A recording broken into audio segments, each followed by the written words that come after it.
Salve amigos do Enferodonto, esse é o seu canal de enfermagem e odontologia, aulas descomplicadas. E se você vem gostando dos nossos conteúdos, não deixe de se inscrever, ativar as notificações, deixe o seu like e seus comentários. Vamos dar continuidade ao tema da aula anterior sobre infecções sexualmente transmissíveis, agora resolvendo questões de concursos públicos. Vamos ver justamente como é que esse tema é abordado dentre as principais provas de concursos. Enferodonto com vocês, aulas descomplicadas em enfermagem e odontologia.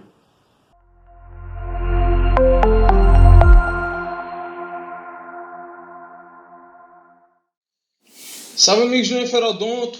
Vamos aqui dar uma continuidade ao tema das infecções sexualmente transmissíveis. Você tem uma aula anterior que fala justamente de uma revisão sobre as principais ISTs, né? Então a gente vai falar um pouco sobre HIV, HPV, herpes simples. Essas são as principais ISTs de ordem viral e demais DSTs ou ISTs de ordem bacteriana. E aí a gente faz um breve destaque para sífilis, para o hemófilos do Cray, que causa o cancro mole, para a donovanose, para as uretrites gonocócicas, e também dá uma pincelada nas vaginoses, né? E dentre as vaginoses nós temos justamente umas causadas por bactérias e outras causadas por fungo, em destaque justamente a Candida albicans. Então você tem um aprofundamento bem mais detalhado numa aula anterior do nosso canal do Enferodonto. Se você estiver gostando dos nossos conteúdos, nós pedimos justamente a inscrição no nosso canal, o seu compartilhamento de informações com aquilo que você gostou da aula, sua sugestão, sua crítica, né? E também o seu like, né? O joinha. Lembrando que para os planos de 2022 é ofertar à equipe do Enferodonto justamente materiais em mídia mais aprofundados, para quem quer justamente aí melhorar o seu rol de conhecimentos na área dos concursos públicos, especialmente em enfermagem e odontologia. Então fica aqui o nosso projeto para 2022, mas hoje nós iremos ver como o tema das infecções sexualmente transmissíveis se comportam nos principais concursos públicos, ou seja, como é que esse tema é abordado nas principais provas de concurso. Então vamos dar uma selecionada aqui em algumas questões e ver como é que esse conteúdo foi abordado por essas bancas. A nossa primeira questão diz o seguinte: as infecções sexualmente transmissíveis, ISTs, que anteriormente eram conhecidas como DSTs, como a gonorreia ou a AIDS, podem surgir quando se tem relações sexuais sem camisinha, seja através do contato íntimo vaginal, anal ou oral.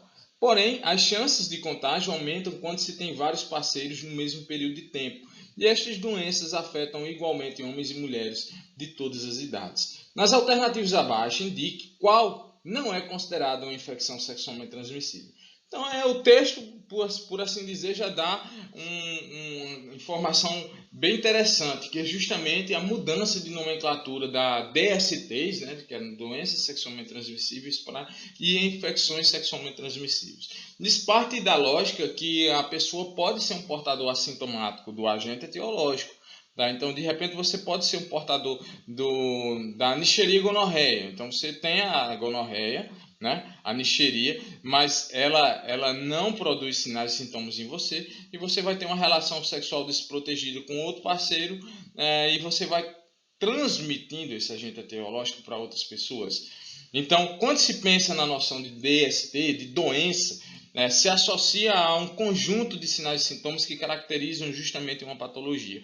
Ao passo que a infecção só diz que você é portador. Se esse portador é sintomático ou assintomático, aí vai do desenvolvimento desse agente etiológico no seu corpo, certo? E aí ainda traz uma abordagem mais interessante, que é justamente o comportamento das pessoas com relação justamente ao aumento de risco da aquisição de doenças sexualmente transmissíveis com a realização de práticas sexuais sem o preservativo, ou seja, sem a proteção, a dupla proteção, não é isso? Além do número de parceiros. Quanto mais parceiros a pessoa tem, mais chances tem também aumenta a probabilidade de se infectar com algum agente etiológico que causa um IST.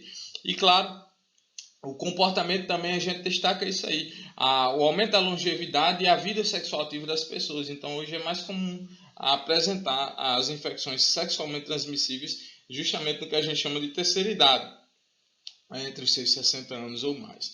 Então a questão quer saber o seguinte: qual dos itens abaixo não é uma doença, uma infecção sexualmente transmissível? Então, letra A, clamídia. Clamídia é uma bactéria que vai causar justamente a clamídia trachomatis, né? Uma vaginose, uma uretrite. Então, ela é justamente um dos agentes etiológicos das uretrites, das ISDs que causam corrimento uretral. Clamídia não é nossa resposta de questão. Sífilis é clássico aqui, né? O treponema pálido também é uma IST bacteriana, ao passo que a gonorreia também é uma infecção bacteriana e nesse caso ela junto com a clamídia são os principais agentes etiológicos das uretrites, das infecções sexualmente transmissíveis que vão causar corrimento uretral, disúria, que é a dor ou dificuldade a urinar. Se não tratadas, podem evoluir para uma doença inflamatória pélvica, uma orquite, ou seja, tem uma série de complicações. A candidíase é justamente a infecção sexualmente transmissível, que ela, na verdade não é considerada infecção sexualmente transmissível. A Candida albicans ela está muito presente na nossa pele, certo? Nas mucosas e especialmente também na região genital. Ao passo que situações transitórias, como diminuição da imunidade, estresse, determinados tipos de roupa, atividade física, falta de higiene, podem determinar o surgimento ou o aumento da proliferação desse micro-organismo e com consequência, vem aqueles sintomas desagradáveis, como discreto corrimento, prurido, às vezes até um desconforto à atividade sexual, especialmente depois da atividade sexual. Então, lembrem, a candidíase ela não é considerada uma IST, candidíase, certo? E o HPV, o Haemophilus vírus, o papiloma vírus humano, né? Ele é justamente o precursor, principalmente dos cânceres ginecológicos. Então, a nossa resposta é a letra D, de dado. Segunda questão, diz lá. A infecção pelo papiloma vírus humano e as lesões precursoras do câncer do colo do útero são assintomáticas, mas nos casos em que as lesões precursoras não tenham remissão espontânea, nem sejam detectadas e tratadas, a progressão poderá levar ao câncer, que então surgirão sinais e sintomas. Sendo assim, são sinais e sintomas de alerta, exceto, questão traz justamente a infecção ginecológica causada pelo HPV, papilomavírus humano, na sua manifestação justamente de evolução para o câncer do colo uterino, não é isso? O HPV é o principal precursor do câncer do colo, tanto é que hoje existe a imunoprevenção através da vacinação de adolescentes, a vacina quadrivalente, a 11, 16, 23 e 24 do vírus contra o HPV, uma estratégia que está fazendo parte com importante redução da incidência de cânceres de colo do útero, né? E ele traz justamente uma segunda estratégia que é o rastreio. O rastreio, porque a evolução do caso não é aguda, ela é crônica. Então, uma vez que a pessoa adquire o agente etiológico, ela passa um período assintomático até que venha a surgir justamente os sintomas clássicos ou os sintomas que levam a uma investigação clínica que chega ao diagnóstico de câncer. E é pensando nessa estratégia de um longo período assintomático ou de evolução lenta que o Ministério da Saúde lança as campanhas, principalmente a campanha de Outubro Rosa, não só pensando no câncer ginecológico do colo do útero, mas também no câncer de mama de evolução lenta. Então, a partir do exame de Papa Nicolau, aí nós temos justamente a detecção precoce e tratamento precoce com um prognóstico melhor para essas mulheres, né? Então, isso aí é bem interessante fazer esse feedback nessa questão. E aí ele quer saber quais são os sintomas que levam a gente a suspeitar justamente dessa associação de câncer de neoplasia uterina. Sangramento vaginal, na letra A de sangramento vaginal, Olha, para a gente que trabalha na área da enfermagem, que coletamos, fazemos coleta de Papa Nicolau, né, do preventivo de colo uterino, de amostra da endo e ectocervix, uma das perguntas clássicas de toda a anamnese de enfermagem é perguntar se há sangramento pós-coital, ou seja, sangramento após uma relação sexual. Então, esse é um dos sintomas muito, vamos dizer assim, alarmantes para a investigação de presença de câncer ou de uma cervicite num estado ginecológico patológico. Então, essa não é ainda a resposta à nossa questão. Corrimento vaginal, às vezes feto. Corrimento vaginal sempre vai ser uma informação relevante para que a gente suspeite de uma infecção ginecológica. E quando ele tem um odor característico, aí começa a suspeita de uma tricomoníase, uma vaginose bacteriana, certo? E principalmente quando esse odor se acentua após a relação sexual, né? Perda de peso, uma perda de peso inexplicada também sempre é um evento, vamos dizer assim, relevante. Perder peso não é uma coisa assim, comum, a menos que você esteja com a intenção de fazer uma dieta. Então, a perda inexplicável, principalmente mais de 10% do seu peso corporal, certo? Sem uma associação específica, é um evento interessante para que você pesquise não só o câncer de colo do útero, mas também outras associações, né? E nesse caso, pense em HIV, pense em outras infecções sexualmente transmissíveis. Oferte os testes rápidos, né? Sífilis, hepatites e HIV. Dor pélvica também está relacionado muito à presença dos cânceres ginecológicos, não só cânceres ginecológicos, mas também as infecções sexualmente transmissíveis não tratadas por clamídia e gonorreia, né, que podem evoluir para essa complicação aí, essa manifestação que é chamada de DIP. Agora, a perda de libido, a perda de prazer sexual, ela está relacionada a comportamento, ela está relacionada a um estado de mudança hormonal, ela está relacionada à interação entre os casais. Então, assim, necessariamente a diminuição do interesse sexual não está relacionada a uma associação com a pesquisa de um câncer ginecológico, tá certo? Então, essa é a resposta da nossa questão, a letra E. Vamos a mais uma questão.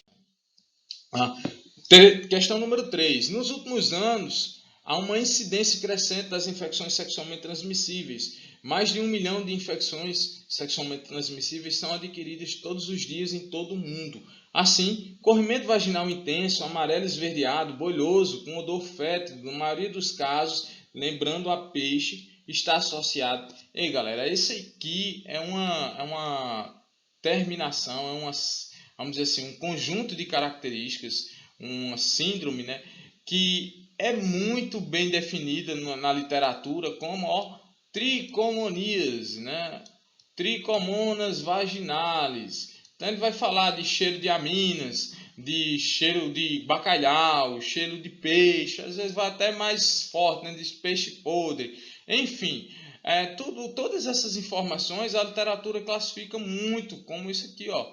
O Trichomonas vaginalis é uma vaginose bacteriana que tem essas características de um corrimento mais denso, às vezes com justamente um aspectozinho boiadinho, amarelo, esverdeado e com um cheiro característico. Então, nós temos aqui, dentre as opções, micoplasma, não, infecção por clamídia trachomatis. A clamídia, ela determina geralmente o corrimento uretral, com sintomas urinários. Donovanose é uma lesão vegetativa. E a vaginose bacteriana, dentre as vaginoses bacterianas, aí nós especificamos, umas causadas por Gardnerella, outras causadas por esse agente etiológico aí, que é o Trichomonas, que aí necessita sim tratamento de ambos os parceiros, tanto o homem quanto a mulher, porque podem ser portadores também assintomáticos. A nossa resposta, bem clássica aqui, letra B. Vamos a mais uma questão. Questão 4. A sífilis é uma infecção sexualmente transmissível sistêmica de evolução crônica causada pela bactéria denominada Treponema pálido. Sobre a doença em questão, analise as afirmativas abaixo. É transmitida principalmente por contato sexual, oral, vaginal ou anal, contudo pode ser transmitida verticalmente para as crianças durante a gestação de uma mulher com sífilis não tratada ou não tratada adequadamente. Certíssimo, certo? A sífilis ela pode ser transmitida em qualquer fase da gestação, inclusive quando é detectada uma gestante com sífilis, o VDRL, o teste não treponêmico, deve ser realizado todos os meses para ver se houve uma falha no tratamento, ver como é que está a diluição, certo? E geralmente se trata a sífilis gestacional como se fosse sífilis terciária, ou seja, com 3 sessões da benzetacil, a procainamida, né? A penicilina benzantina. Lembre também que no tratamento da sífilis não pode ser utilizada em gestantes a medicação doxiciclina. Então, ela está proscrita justamente no tratamento de gestantes. Então, se o item A é verdadeiro, então não pode ser a letra C. A letra C está falsa, que é a alternativa correta, não é isso? Vamos ver o item 2. A testagem da gestante para a detecção de sífilis deve ser realizada uma única vez durante a gestação, sendo a primeira consulta de pré-natal ou no momento do parto, aborto, caso não tenha sido realizado anteriormente. Nada disso. A gente oferta o teste rápido no primeiro trimestre, vai ofertar o teste rápido no terceiro trimestre. Qualquer evento sentinela como lesões de pele, vai levar também a necessidade de testagem dos testes rápidos. Além do teste, também é oferecido o teste não treponêmico com o VDRL. E uma vez detectada, essa testagem é feita mensalmente. Então, em resumo, num pré-natal, você não pode terminar um pré-natal sem realizar pelo menos 2 testagens para sífilis, uma no primeiro trimestre e outra no terceiro trimestre. Se possível, você faz a testagem nos 3 trimestres. Então, a resposta do 2 está falso. Então, se 2 está falso, não pode ser letra A. Também não pode ser letra B. Não pode ser letra E. A resposta, aparentemente, é letra D. Mas vamos ver aqui quais são as outras alternativas. Diz o item 3.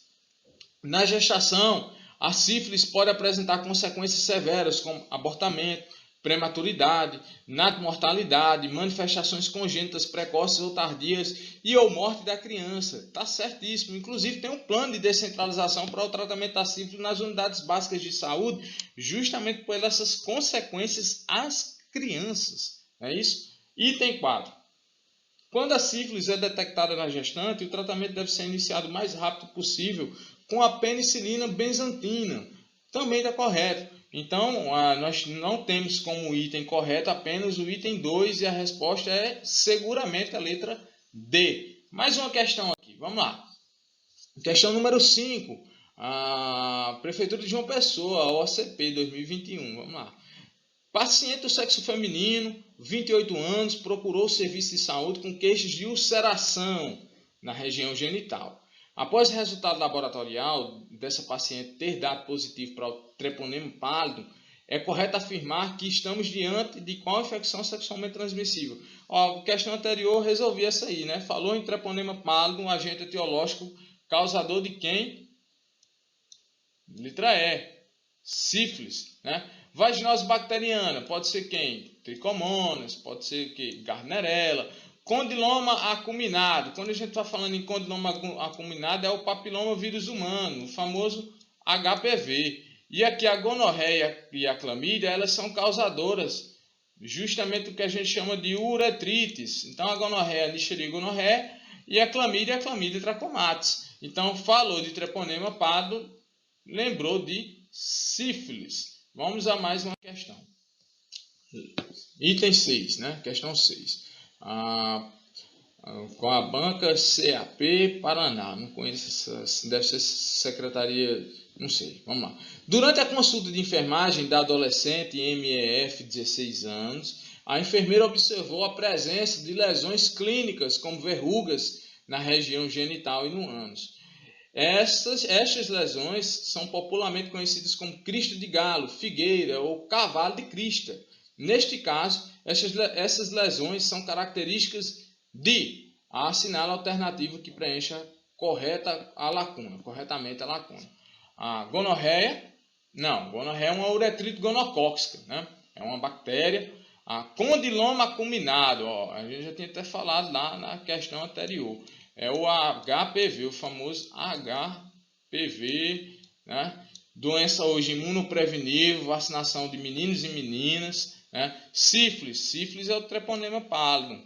candidíase, candida albicans, e a tricomoníase também é um tipo de vaginose bacteriana, conhecida como tricomonas, com agente etiológico tricomonas vaginalis. Então, galera, falou de lesões verrugosas, vamos lembrar de HPV. Aliás, você vai ter aqui um rol de infecções sexualmente transmissíveis que vão causar úlceras. Essas infecções ulcerosas, dentre as infecções ulcerosas, a gente vai se associar a duas, especialmente a sífilis, que aí é chamado do cancro sifílico, né, ou cancro duro. Ele aparece e desaparece, por isso que a sífilis é difícil de detectar ela de forma clínica, né? Só nas manifestações secundárias ou terciárias, aí já tem um período de tempo de infecção relativamente considerado, mas aí você vai ter uma lesão que vai causar uma úlcera, um cancro, né? Na região dos pequenos lábios, na região próximo à glande, na região do prepúcio, na base do pênis, certo? Então, são lesões ulcerosas. Você vai lembrar de sífilis e de cancro mole ou a hemófilos do Cray, certo? Você vai ter um rol de DSTs, de ISTs que vão causar sintomas urinários, que vão causar ardência, vão trazer um corrimento, um pus, especialmente quando a pessoa acorda pela manhã. Às vezes a roupa íntima está suja com aquele pus, e ali você vai lembrar de uretrites. E dentro dessas uretrites você vai associar duas especialmente, que é justamente a clamídia e a gonorreia. Ambas podem evoluir para um processo pior, que é chamado de doença inflamatória pélvica, e também são muito assintomáticas, tanto em homens quanto em mulheres. Nós vamos lembrar de algumas infecções causadas por vesículas ou por bolinhas, né? Que a gente chama de sapinho, ou que a gente chama de espinha, certo? Vesículas, e elas aparecem na região dos lábios, nas mucosas, nos grandes e pequenos lábios, na base também do pênis. E nós iremos associar muitas infecções herpéticas pelo vírus do herpes simples, oral ou genital. Nós teremos ainda outro rol de DST, de IST, né, que vai causar uma lesão deformante ou vegetativa. Ela parece realmente a formação de um repolho, de uma flor, certo? E ela é chamada de donovanose. A donovanose ela é causada pelo agente etiológico Klebsiella granulomatosis. E também nós temos outra infecção sexualmente transmissível que causa um quadro de linfangite. É justamente uma inflamação dos nódulos, especialmente dos nódulos inguinais. Então ela cria um edema, que a gente chama de bubão, né? E é o linfogranuloma venéreo, é o LFG, né? Esse linfogranuloma venéreo, e ela é causada também por uma clamídia. Tá certo? Então, vamos ver mais algumas questões aqui para amadurecer essas ideias, para você matar de forma bem prática e objetiva questões de infecção sexualmente transmissível. A questão 7, Prefeitura de Lindóia do Sul, Santa Catarina. As infecções sexualmente transmissíveis são causadas por vírus, bactérias e outros micro-organismos. Elas são transmitidas principalmente por meio do contato sexual, oral, vaginal e anal, sem o uso de camisinha masculina ou feminina, com uma pessoa que esteja infectada. Algumas infecções sexualmente transmissíveis podem não apresentar sinais e sintomas, e se não forem diagnosticadas e tratadas, podem levar a graves complicações como infertilidade, câncer ou até morte. Qual das infecções sexualmente transmissíveis indicadas abaixo está amplamente associada aos cânceres ginecológicos? Galera, questão bem objetiva aí. A sífilis, não. A gonorreia, não. Tricomonas, não. Aqui já apareceu o linfogranuloma venéreo, que a gente falou do bubão, né? Do quadro de linfangite na região cervical, né? Agora, justamente, o HPV é um dos principais precursores dos cânceres ginecológicos, né? Dentre eles o 16 e o 18. Então, falou de câncer ginecológico, vamos sempre estar associando ao HPV, que hoje tem até estratégia de imunização, tá certo? Resposta, letra E. Questão 8ª, Prefeitura também de Lindóia. Acho que deve ter sido a mesma prova. É uma infecção sexualmente transmissível causada por um vírus chamado HIV, né? Ele age destruindo as células que fazem a defesa do corpo contra as doenças, os glóbulos brancos. Trata-se de, galera, bem objetivo, né? Falou em HIV, nós temos aqui, ó, o período de incubação. Geralmente dura 30 dias. Nesse período de incubação, dificilmente é detectado, né, o agente etiológico, o vírus. E aí a pessoa passa por um quadro de portador assintomático. Então, digamos que a pessoa teve uma relação sexual desprotegida com alguém que é suspeito clínico de HIV. Se você realizar algum exame dentro dos 30 dias pós aquele evento sexual, as chances de detectar são mínimas, porque você está no período de janela imunológica.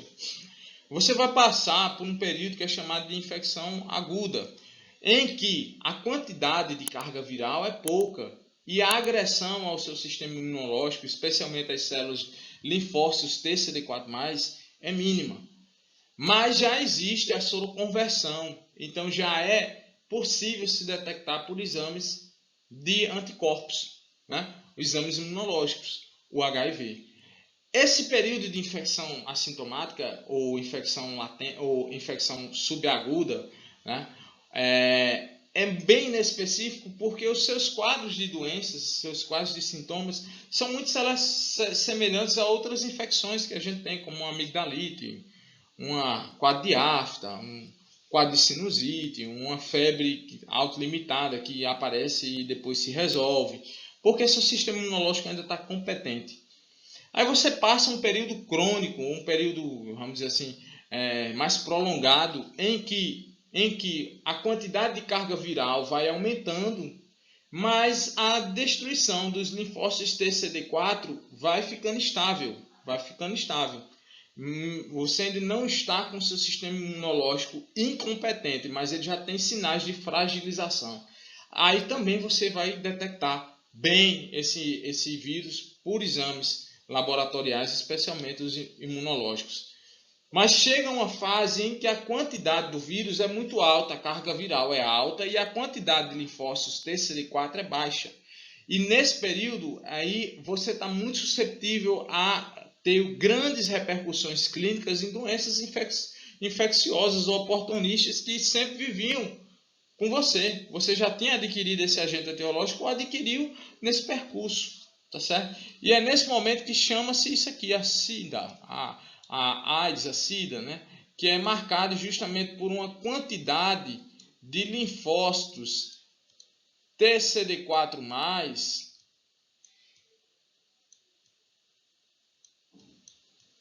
menor que 200